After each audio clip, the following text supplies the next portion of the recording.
히브리서 9장 28절의 말씀, 우리 한 절 말씀 함께 합독하도록 하겠습니다. 시작.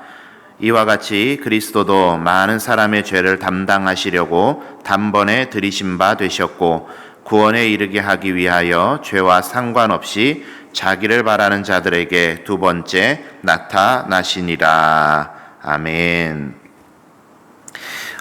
지난 시간에 우리 그리스도의 삼중직 뭐였죠? 삼중직 뭐죠? 선지자, 제사장, 왕. 그리스도의 삼중직입니다. 선지자, 제사장, 왕. 선지자에 대해서 지난 시간에 함께 나누었고, 오늘은 제사장과 왕 직분을 예수 그리스도께서 어떻게 행하셨는지 한번 그 내용을 살펴보도록 하겠습니다. 제 25문과 26문을 오늘 진행을 합니다. 제가 25문 질문을 드릴 테니까 여러분 답해 보시기 바랍니다. 그리스도는 어떻게 제사장의 직분을 행하십니까?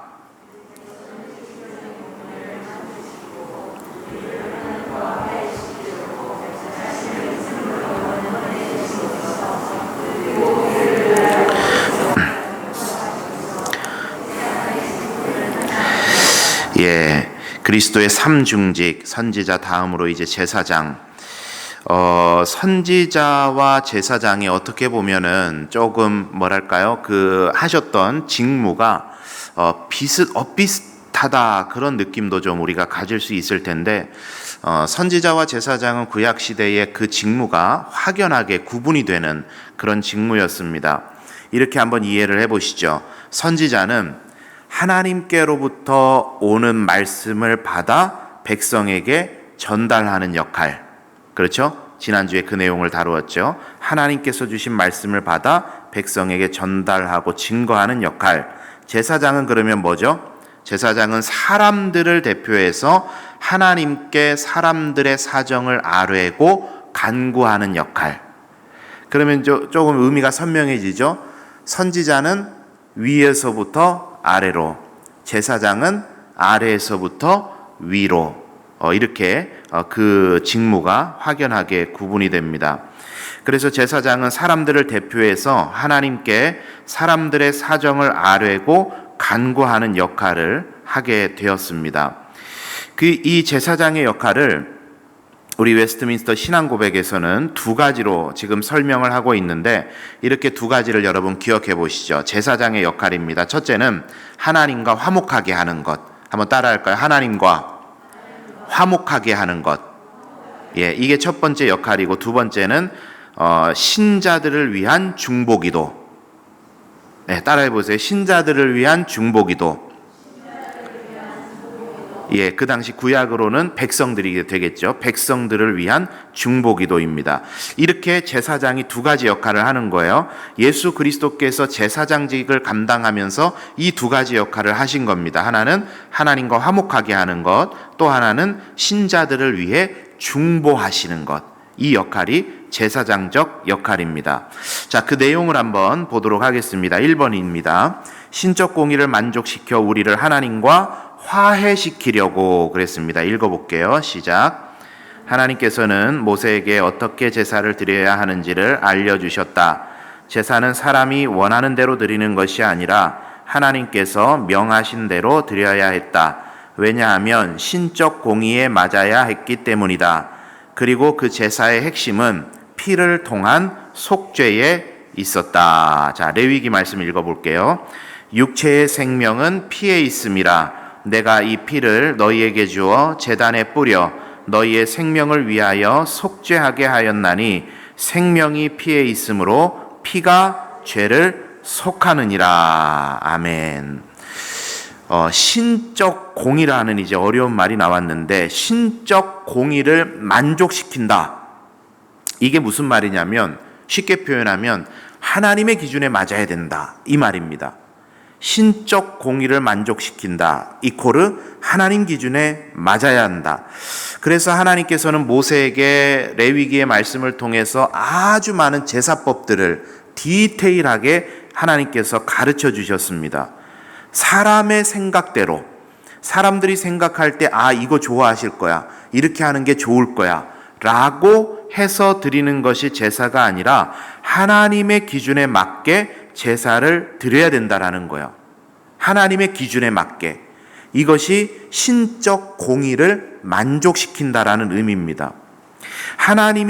우리가 인간이 누구한테 죄를 지었어요? 하나님께 죄를 지었어요. 범죄는 하나님께 대한 범죄죠. 죄는 누가 용서해 주세요? 하나님이 용서해 주세요. 인간에게 복을 허락해 주시는 주체가 누구세요? 하나님이세요. 그러니까 하나님의 기준에 맞춰야 돼요. 이를테면 이런 거죠. 제가 아내에게 잘못을 했습니다. 잘못을 했는데 제가 유명희 목사님한테 가서 잘못했다고 비는 거예요. 여러분, 이게 맞는 이야기예요? 합당한가요? 그렇지 않죠. 내가 아내에게 잘못했기 때문에 아내에게 가서 아내가 원하는 대로 용서를 구해야 돼요. 그 마음에 합하게 행해야 되죠. 마찬가지라는 것입니다. 우리가 하나님께 죄를 지었기 때문에, 그리고 그 용서해 주시는 분이 하나님이시기 때문에 하나님께서 요구하시는 그 기준에 맞추어서 우리가 하나님께 용서를 구해야 된다. 이것이 신적 공의를 만족시킨다라는 그 단어의 의미입니다. 그래서 단적인 예가 자주 등장하는 인물이잖아요. 사울이 하나님께 자기 방식대로 제사를 드렸어요. 자기가 원하는 대로 제물들을 다 준비를 했어요. 그때 사무엘이 이 사울에게 했던 말이 이 신적 공의가 왜 중요한지를 정확하게 이야기를 해주는데, 하나님께서 하나님의 말씀을 듣는 것보다, 이 하나님의 말씀을 듣는 게 뭐죠? 신적 공의예요. 하나님의 기준이에요. 그 말씀을 듣는 것보다 양의 기름을 더 좋아하시겠습니까? 사람들은 이런 양질의 기름을 가지고, 이런 양질의 제물을 가지고 하나님께 드리면 하나님 좋아하실 거야 라고 나름대로 생각했지만 그거 아니다. 하나님께서 원하시는 대로 원하시는 방법으로 제사를 드리는 것, 그 말을 듣는 것을 하나님은 기뻐하신다. 그렇게 사무엘이 사울에게 이야기해 줬던 겁니다. 그래서 하나님께서 명령하신 대로 그 공의를 만족시킬 수 있도록 제사의 방법들을 여럿 알려주셨는데 거기에 그 제사 방법들의 가장 핵심, 사람으로 치면 심장, 가장 중심에 여러분 있는 게 뭔지 아세요? 그게 따라하겠습니다. 피예요. 그 하나님의 공의를 만족시킬 수 있는 가장 중심에 피가 있습니다.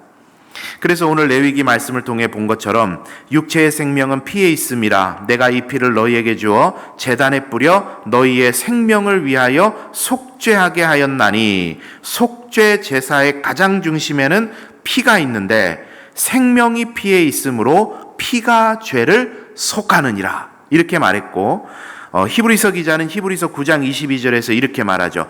피 흘림이 없은즉 무엇이 없다? 사함이 없다. 그렇게 말을 하고 있는 것입니다.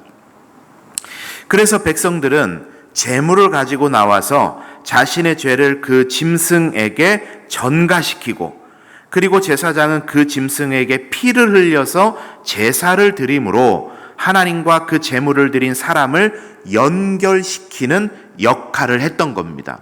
제사장이. 다시 한번요. 백성은 제물을 가지고 하나님께 나오고, 백성은 그 제물에 안수하면서 자신의 죄를 전가시키고, 제사장은 그 제물에 피를 흘려 하나님께 제사 드림을 통해서 하나님과 제물을 드리는 사람을 연결시켜주는 역할을 제사장이 했던 것입니다. 이것이 구약의 제사예요. 그 제사장의 직무를 예수님께서는 하나님이신 자신이 직접 제물이 되셔서 자신의 피를 흘려 온 인류의 죄책을 감당하시고, 하나님 만날 수 있는 길을, 하나님 자녀 될 수 있는 길을 그 주님께서 그리스도 되심으로 연결시켜 주셨다라는 이야기입니다.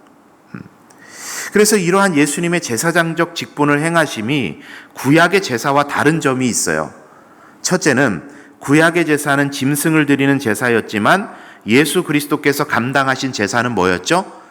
하나님이신 신적 능력을 가지신 그분이 자신을 직접 드리신 거야. 구약의 제사와는 근본적으로 다릅니다. 두 번째, 구약의 제사는 해마다 때마다 새로운 제물을 바쳐야 됐지만 예수 그리스도께서 제사장 되심으로 감당하신 제사는 어떤 제사죠?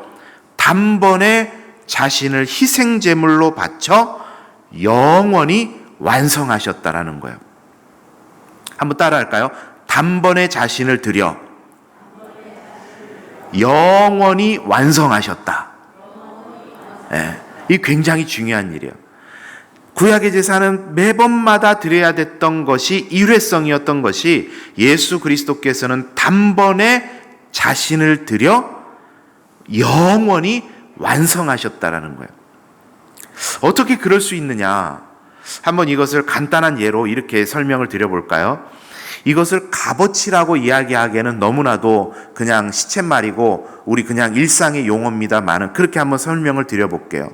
짐승이라는 제물은 한 번 죄를 사할 수 있는 값어치가 있는 거예요. 피 흘리고 나면 어떻게 돼요? 죽어요. 끝나요. 그러나 예수 그리스도의 값어치, 이 설명을 쉽게 드리기 위해서 그렇게 표현을 하는 겁니다. 예수 그리스도의 값어치는 어떻다라는 거죠? 그분의 값어치는 하나님이신 그분이 생명을 바치신 사건이고 한 번 죽으면 다시는 쓸 수 없는 짐승의 제물하고 완전히 다르게 예수 그리스도께서는 죽음을 이기고 어떻게 하셨어요? 부활하셨어요. 새로운 생명이 되셨어요.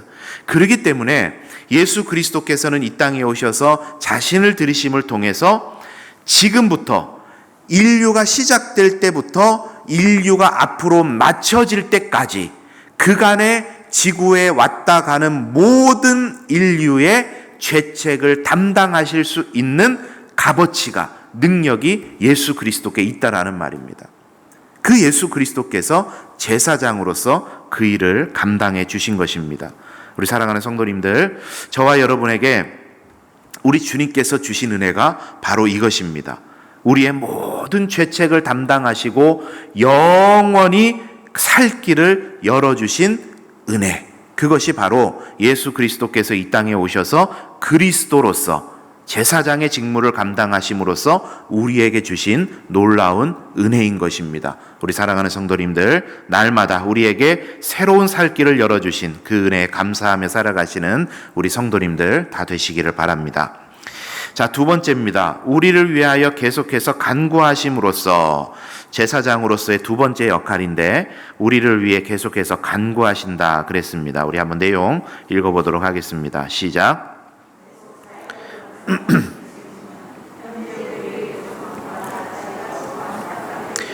돕고자 하신다.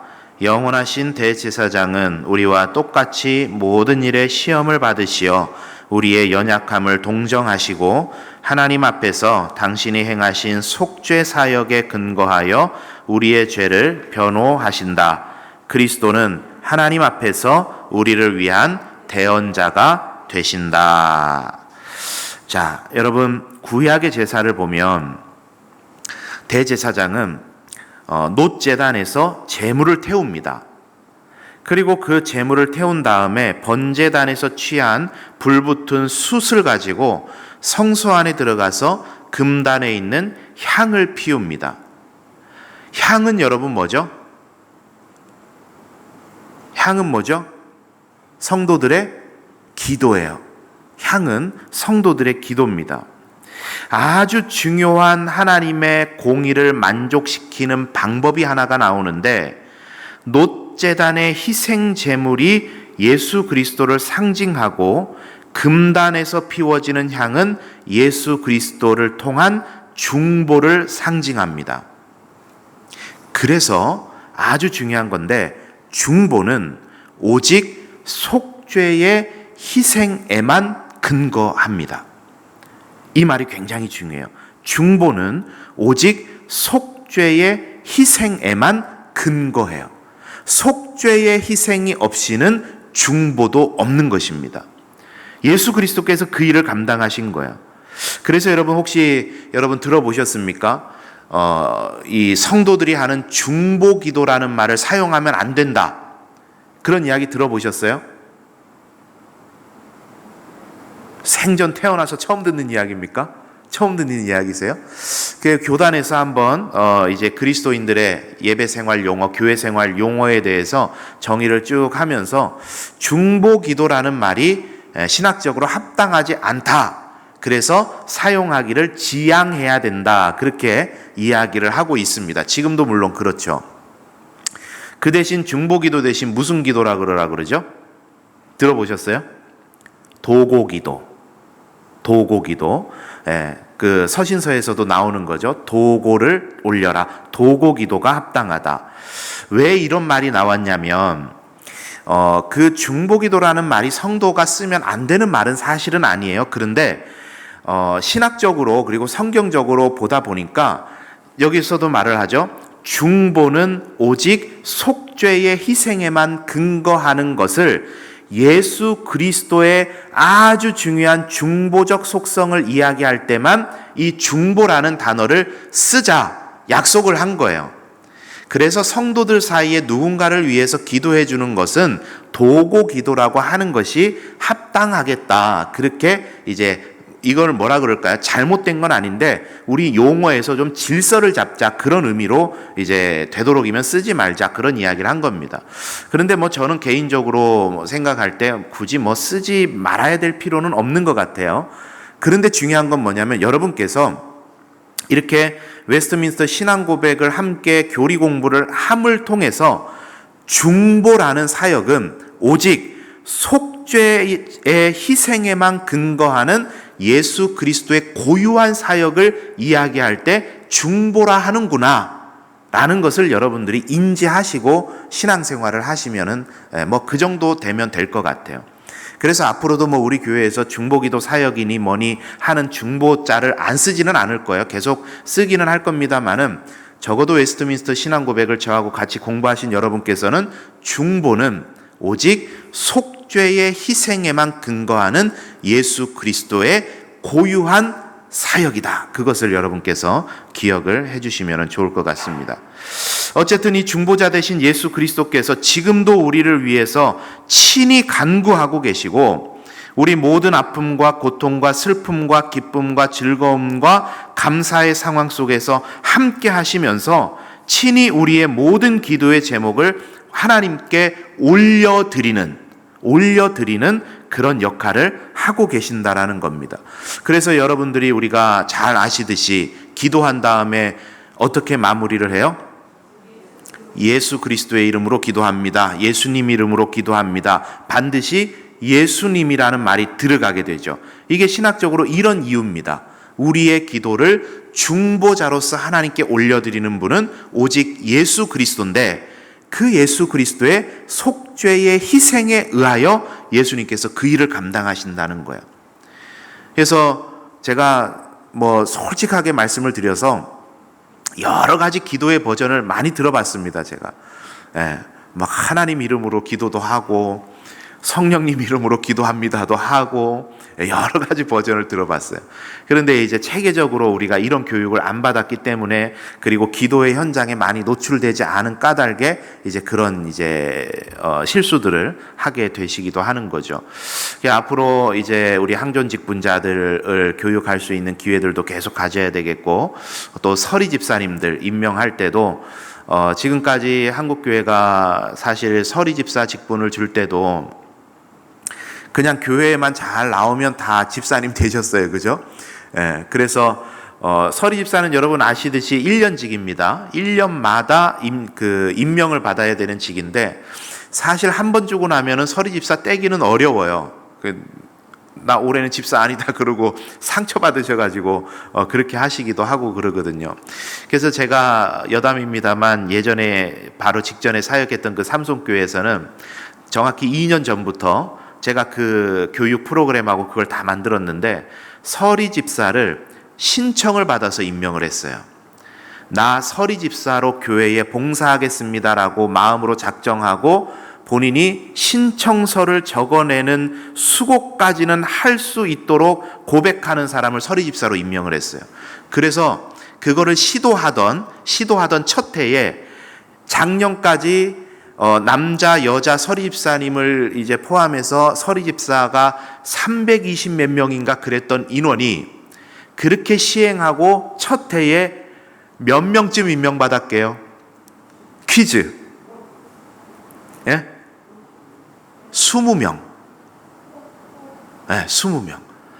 그것도 이게 또 상처받고 나가 떨어지시면 안 되잖아요. 그것도 제가 집사님 빨리 왜 신청 안 하셨어요? 하셔야죠.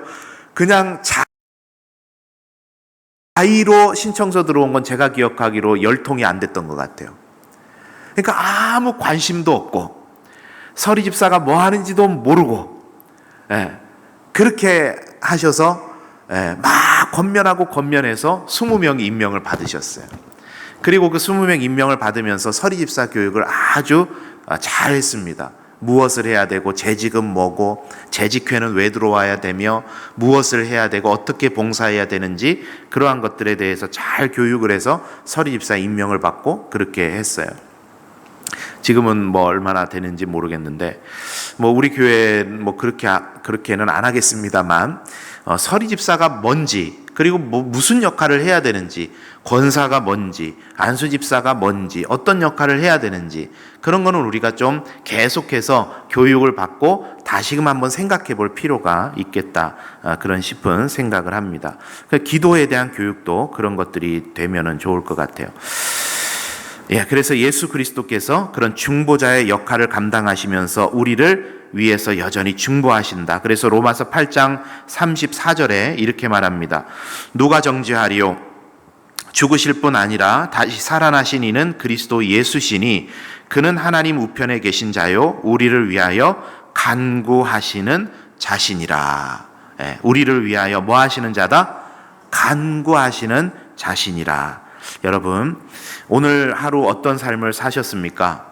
그 삶의 자리에서 우리 주님께서 함께 하시면서 여러분의 마음에 있는 그 기도의 모든 제목들의 소원들을 하나님께 아뢰고 계셨어요.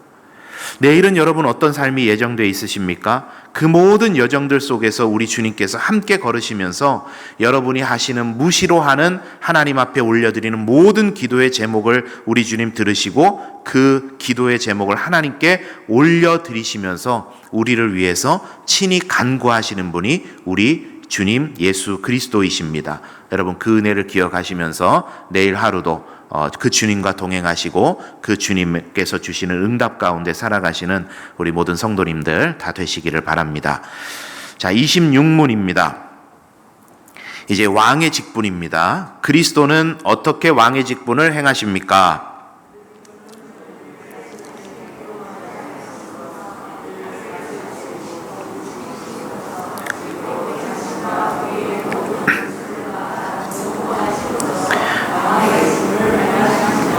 예, 여러분의 아내가 공주 같기를 원하시면 공주처럼 대접을 하시면 공주가 됩니다. 여러분의 남편이 능력 있는 남편이 되고 자신감 있는 남편이 되고 자아 존재감이 높은 남편이 되길 원하시면 아내분들께서 남편을 칭찬하고 격려하고 존중하고 인정하면 남편이 그렇게 돼요. 제가 참 좋은 예가 있는데 길어질 것 같아서 준비는 하지 않았습니다만은 내가 그렇게 되기를 원한다. 그러면 내가 먼저 그렇게 대접을 하면 됩니다. 우리는 자꾸 타박을 해요. 너 왜 그렇게 안 되냐? 이렇게 좀 해라. 남들은 다 이렇게 하는데 너는 왜 이렇게 못하냐? 자꾸 타박을 하는데 그렇지 않아요. 그거보다 훨씬 빠르고 정확한 방법은 내가 그렇게 그 사람을 대접하면 그 사람이 그렇게 됩니다.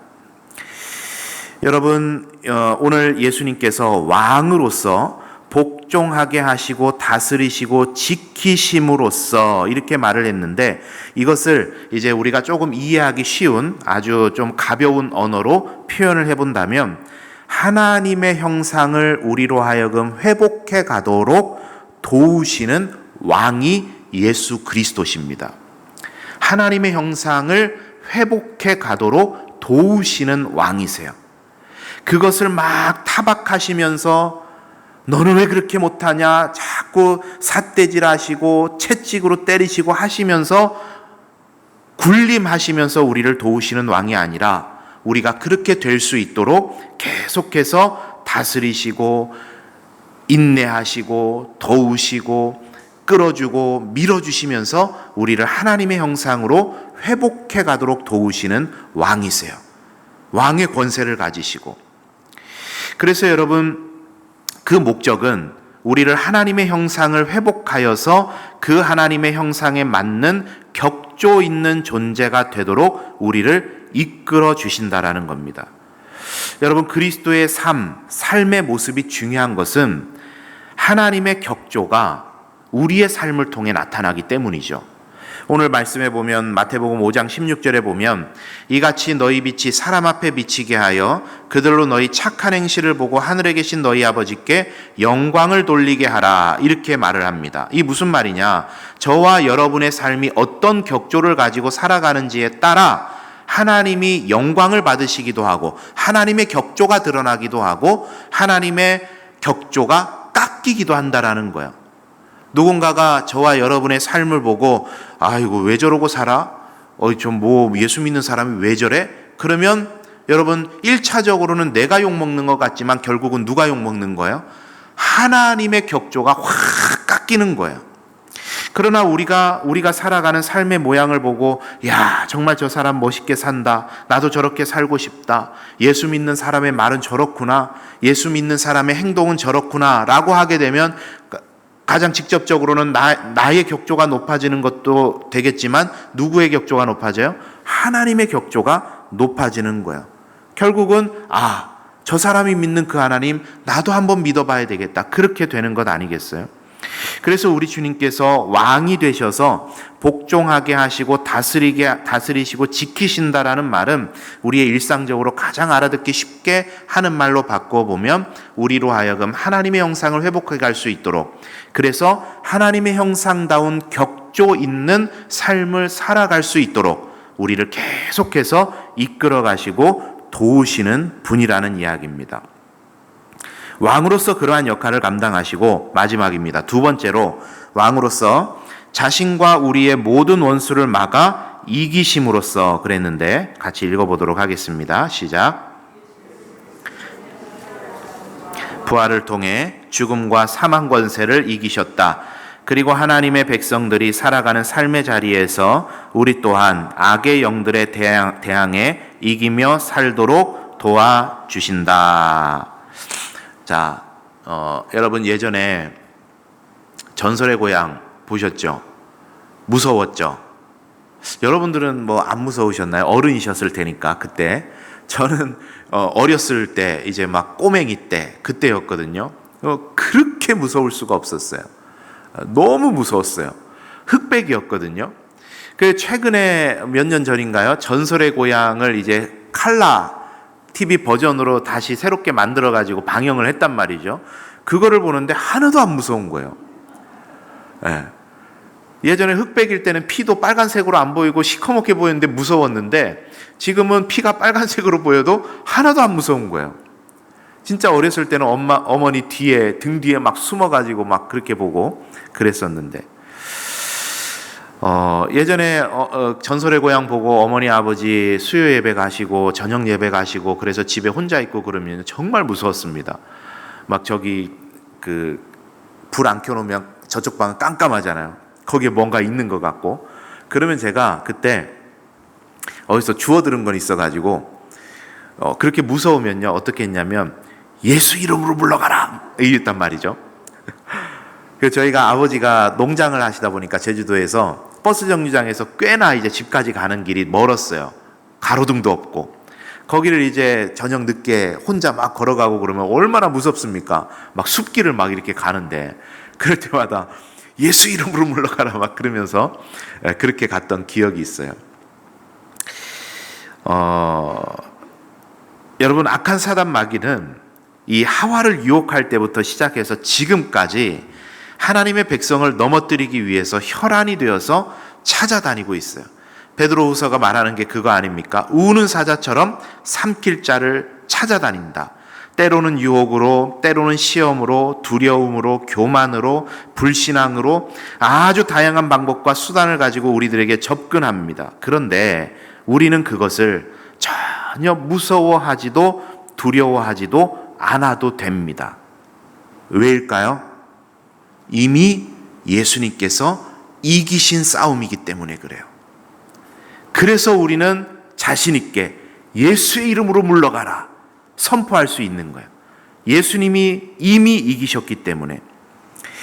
예수님께서 이 땅에 오셔서 십자가 지고 죽으시고 부활하시는 순간에 악한 사단 마귀의 머리를 짓밟으셨어요. 창세기 3장 15절이 하는 이야기가 그거죠.